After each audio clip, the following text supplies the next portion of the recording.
this is Kurt ASMR. I hope you're doing really well today.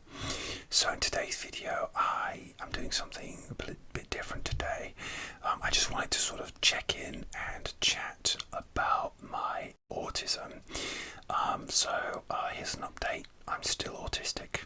And I have been since I was born, but I was officially diagnosed 2 years ago at the time of recording in 2024, in the summer 2024, so just over like 2 years and 1 month ago, or 2 months ago.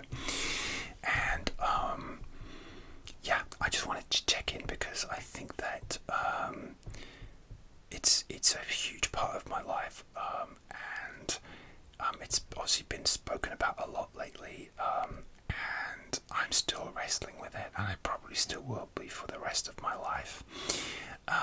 But yeah, I just wanted to have a chat with you guys about it because I think that I have a feeling that a lot of people that watch ASMR and spend a lot of time on YouTube like I do, because I love it, are autistic, or some people are just undiagnosed, and you don't, certainly where I live in the UK, you don't have to receive an official diagnosis to declare as being autistic, but I did get an official medical diagnosis, and I think that if I could just maybe help even just one person find comfort if they're struggling with autism or just feeling a bit down, then hopefully I've helped some people. And if you're not autistic and you just want to hear me yap, then that's fine too. Hopefully this will help you sleep. And I'm sorry, I'm wearing the same t-shirt that I wore in my last video in French, and I feel like that's a no-no, because when you look at this like you're wearing the same clothes, the YouTube one, doesn't like it. It doesn't push the videos. But hey, I'm recording this right after that, so just because of my schedule. Anyway, so in terms of my autism, it's, ever since I was diagnosed, that was a huge shock. Of course, not a shock, it wasn't, because I wasn't surprised to learn that, because, I went to the doctors based on all the things I'd been experiencing, and I've done videos about my diagnosis, but yeah, it's the usual, feeling like I was different, struggling to process things, struggling in overwhelming situations, shutting down, anyway, yeah, and I did receive an official diagnosis a couple of years ago, and it did help things. Like, for example, travelling, I was able to get the sunflower lanyard, and going through airports has been a little bit more easy, not entirely easy, but a little bit more, but yeah, it's also had some massive problems for me, and yeah, I see a counsellor like regularly, like every few weeks.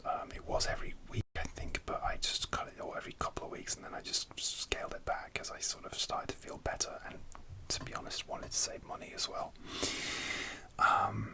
But yeah, I struggle with like all sorts of things, big crowds, processing information, listening to instructions. I get burned out. I shut down in certain situations and get overwhelmed.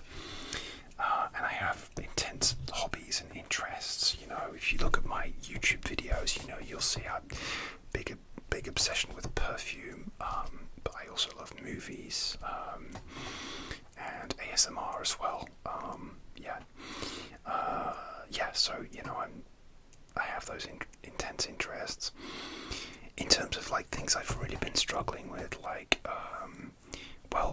my job has been a big struggle the last, I'd say, at least, since I was diagnosed, but before that, because I was undiagnosed, and although the place where I work in theory has policies to help people with autism, I currently do not feel comfortable revealing to them that I am autistic. I don't know if some of them suspect so anyway, or I don't know what, but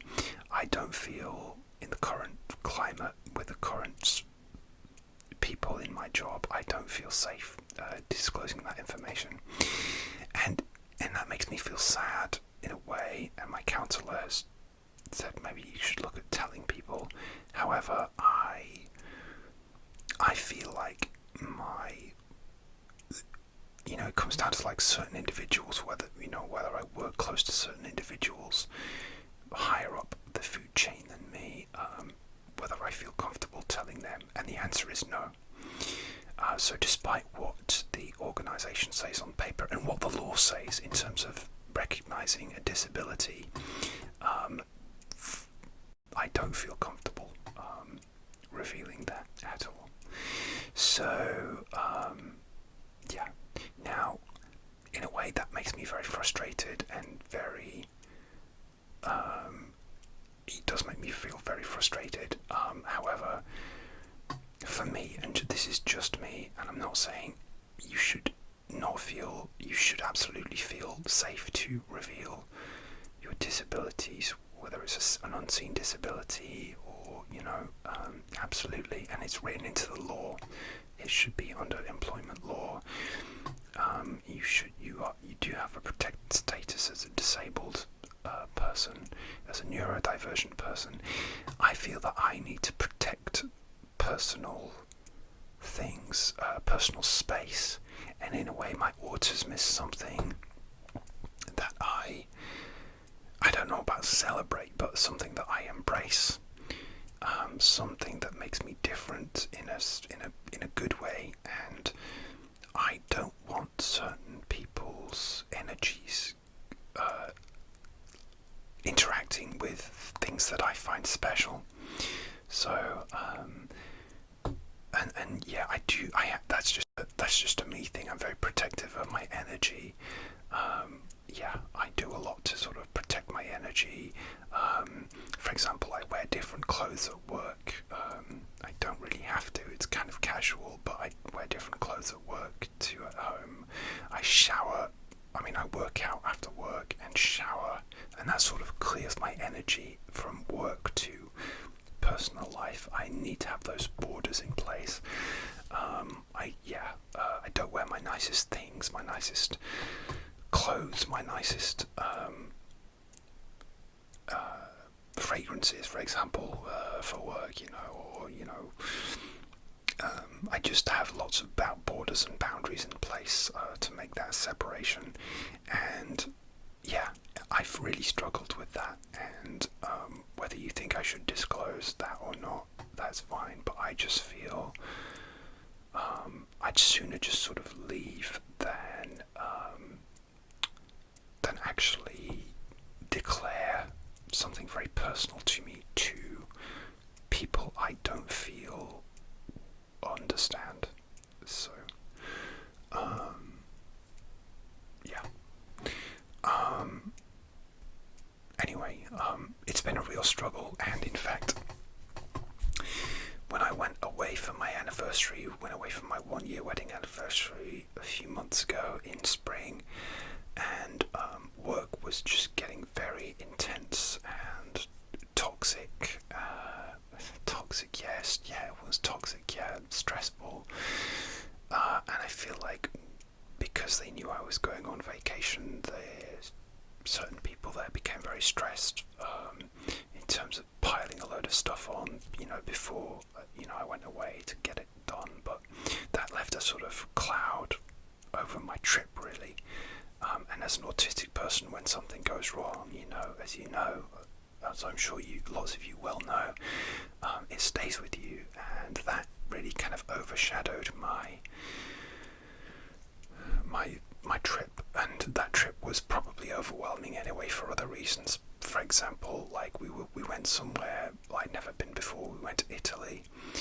My wife had never been there before, and I felt this great pressure to book a really packed itinerary to cover all the sites, and it was a lot. It was a bit much for me. I was excited planning it all, in my living room, but to actually go there when you're, as well as not just even a neurotypical person like my wife, found it a bit much, and she said so to me, and I agreed. And yeah, it was a bit much, but I'm always trying to plan and squeeze things in. And it wasn't like a ruined trip where you had a really good time, but it was a lot,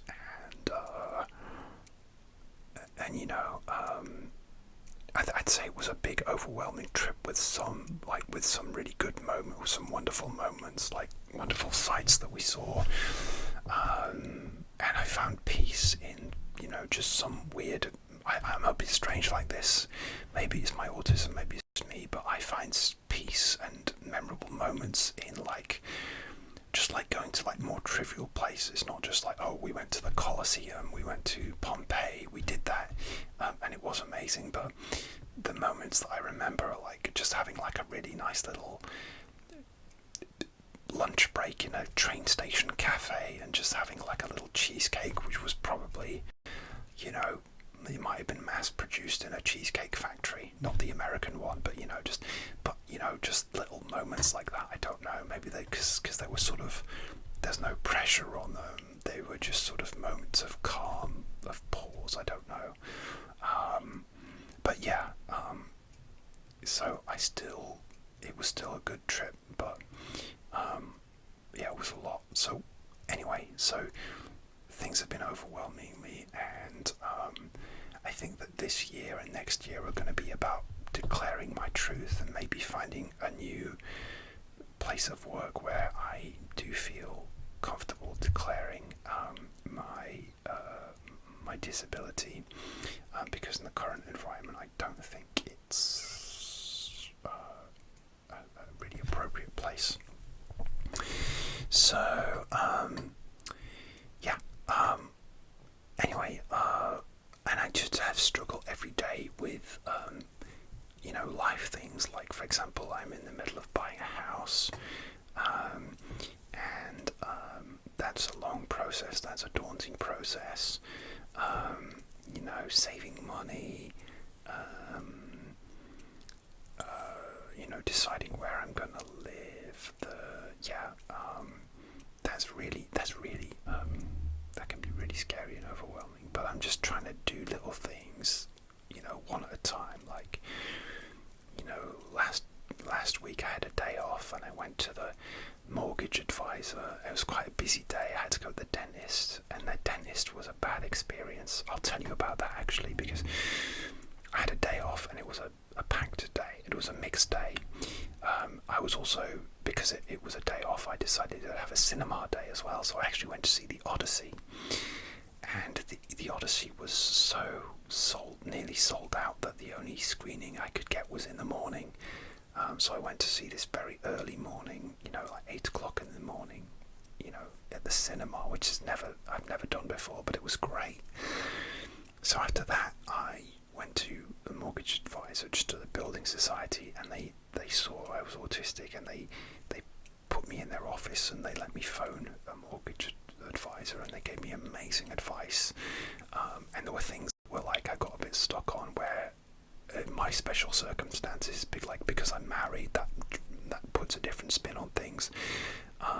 But yeah, I was just okay, so that's new information, and it's a bit more stressful, but it just afterwards I felt great, because it's I can do these things, and it was really, really nice, and constructive, and I'm just ready to take the next step. So I'd say, if you're struggling with things like that, just go to the next step, just take things one at a time. And yeah, anyway, the dentist, that was bad. Basically, I went to the dentist. I don't know if this has ever happened to you, but I go to quite a big dentist with lots of offices, and I did the hygienist first. I normally do the hygienist and then the dentist, and it's about an hour. Anyway, the hygienist tells me to wait outside for the dentist, and they definitely told me to wait outside. Anyway, I wait, and it gets to about 30-40 minutes and no one's come out. I said, well, she's running late or what? I go to reception and they said, oh no, this dentist is in the different area of the practice.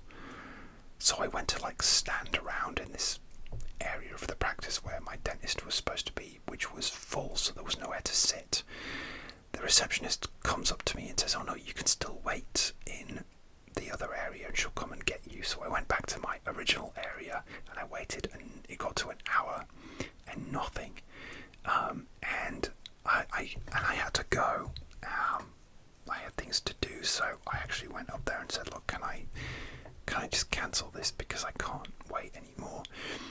And I felt like really ignored, and I felt like it's my autism, because I just, when things like that happen, when I don't get my meal in a cafe and they've forgotten or something, or I'm really bad at speaking up, because I don't like to make a fuss, I don't like to be seen, and I still to this day can't figure out if she was running late or they just sent me to the wrong place to wait and I was ignored, which made me really a little bit angry and sad, to the point where they put me in for another appointment and I just said yes because I was in such a state, and I never get angry with people, but I just blurted out, they said, oh, can you come in this date instead? And I was like, yeah, that's fine, but it wasn't fine, and I felt so offended that I didn't want to go back there, so I just cancelled, and I rang up and cancelled the following week, and I just said, I don't know when I'll be able to come back in,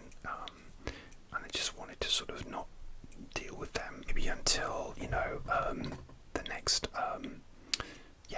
the next 6 month cycle or whatever it is. So it's been up and down, it's been rough, it's been I've got great friends and family, and there are members of my family who I haven't told about my autism as well, for the same reasons. Like, I don't think some of them will understand. I don't want them to know that, and in a way it's not about, it's up to you whether you want to declare your autism to some people or not. It depends on your family, it depends how you feel. I've got some amazing friends, and my wife is just my rock. She really supports me through my autism. She's been amazing, and it's been tough. My lighting's very shadowy. It's very shadowy. I don't really know what to do about that. I'm sorry. It's a bit, it's because, anyway, I'm going to knock my light off if I'm not careful. Anyway, that's a bit bright, isn't it? I just have select people like close friends and my wife and people online who don't know who I am, who, like you guys, who I can share my stories of my autism with. So it's just, I'm sorry this is very rambling, but I just wanted to do a quick check-in. I don't know what else to say really, but just to let you know that you're not alone. Like, whether you get overwhelmed in big crowds, or when people are giving you lots of information, or you're in a dentist office, or you're having big life events coming up and it's overwhelming. Buying a house, getting married. Just know that you're not alone. And the biggest thing for me is to, which I struggle with, is to not internalize or what's called internalized ableism. So that's projecting standards of neurotypical people onto myself, holding myself to neurotypical standards when I am not neurotypical, I am disabled, and it is such a struggle. Sorry, I need some tea. It is such a struggle. Nice herbal tea here. Chai latte, I think it is. Chai something. It is such a struggle for me to not internalize my ableism, and I do it. It's something, a habit I need to break, but I really struggle, because it's hard to sort of catch yourself every day. But the fact is that I am different. I do have a neurodevelopmental disability, and that has a big effect on my life. So,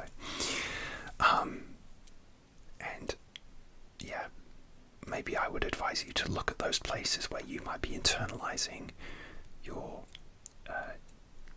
disability and holding yourself to standards which you wouldn't hold, if you're someone in a wheelchair, or you wouldn't expect them to be able to do certain things that able-bodied people can do. It's exactly the same when you're neurodivergent. And in the past, when I was masking or whatever, and I would push through things, and now I have my diagnosis, the things are very different, and I must try not to hold myself to those standards, and it's hard because I'm still grieving a lot of my past. I'm grieving a lot of broken relationships, friendships, jobs. Lots of traumatic things have happened to me, and it's almost like a sort of apocalyptic wasteland of, when I look back, of things ending, things going wrong. But you know, getting my diagnosis put a much kinder perspective on those things, you know. Yeah, so please be kind to yourself. Please look after yourself. Remember that you're important, you are loved, and you're a beautiful person with your disability.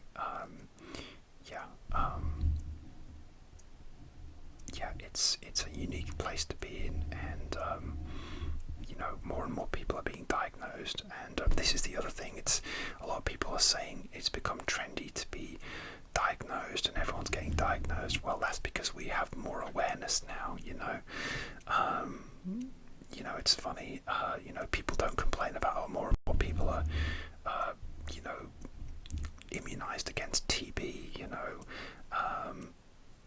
Yeah, I mean, that's a good thing, right? So the more we have conversations about these things, then you know, the more awareness we have, the more people we can help, because there are a lot of people out there undiagnosed who are struggling, or you know, even diagnosed neurotypical people who struggle, and the more important people know, the more we learn as a society, you know, in medicine, you know, in psychology, I suppose, counselling, you know, in everyday spaces. Then it's really important, you know, that we move forward with that. So yeah, so it's great if you're thinking about getting diagnosed. Maybe you're on a waiting list, or you're thinking about going to get diagnosed. Well, you know, just go for it. Please do. Yeah, don't, you know, there might be a waiting list, but it'd be worth it if you can just hang in there and wait. So yeah, what I'm saying is, again, you're not alone. I hope this video makes you feel better, and yeah, go and do something you enjoy. Go and relax. Maybe ASMR is what you enjoy, so maybe you already fell asleep. But yeah, anyway, guys, I'm gonna go. It's getting late, and do you know what's happened? My wife's actually gone to see the Odyssey separate to me, because I saw it. We couldn't get our schedules together, so she's seeing it separate to me, and she's gonna she's not here. She's gonna give me like an immediate reaction, because she's away at the moment. She's a long way away from me, so I need to get off and get her opinion about the Odyssey. So yeah, alright guys, thank you for listening to this video. And like, comment, subscribe if you'd like to. I really appreciate you hanging out with me today, and just letting me yap about my autism. Alright, take care of yourself. Remember, you're important, you're loved, you matter, and life is a gift. So however hard it is, just keep going, and because there's lots of wonderful things in it. Alright, thank you. Bye bye.